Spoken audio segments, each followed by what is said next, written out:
And new tonight, a man shot to death in a Bloomfield home on Friday night. Police saying the woman accused of the shooting now under arrest. And now police believe the deadly shooting was part of a domestic dispute. Fox 61 Shara Taylor has the latest from the scene in Bloomfield. It's a quiet neighborhood in a wooded area, so neighbors were surprised to learn this happened. Started out as an argument, escalated into a physical confrontation, and culminated with a shot being fired. Police are not releasing the name of the man who was killed. When police arrived to the home at 22 Philly Street Friday night, they were met by 37-year-old Marvianne Duncan, who told them she had just shot her gun. Officers say they entered the home to find a 39-year-old male victim with a gunshot wound to the head.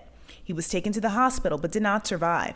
Duncan has been named a suspect and is currently in police custody. We placed her under arrest at the scene.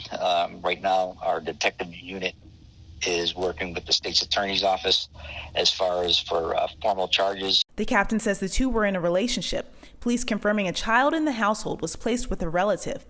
Duncan was known to police. She had previously worked with the Bloomfield Police Department to file a harassment complaint. Fox 61 reported Marvianne Duncan and her son were harassed in a Bloomfield store by another shopper back in 2020. Fox 61 has confirmed she is the same woman seen here. The complainant in the case about the racial remarks is the suspect in this case. The investigation into what led up to the shooting Friday is still very active. Was it self-defense?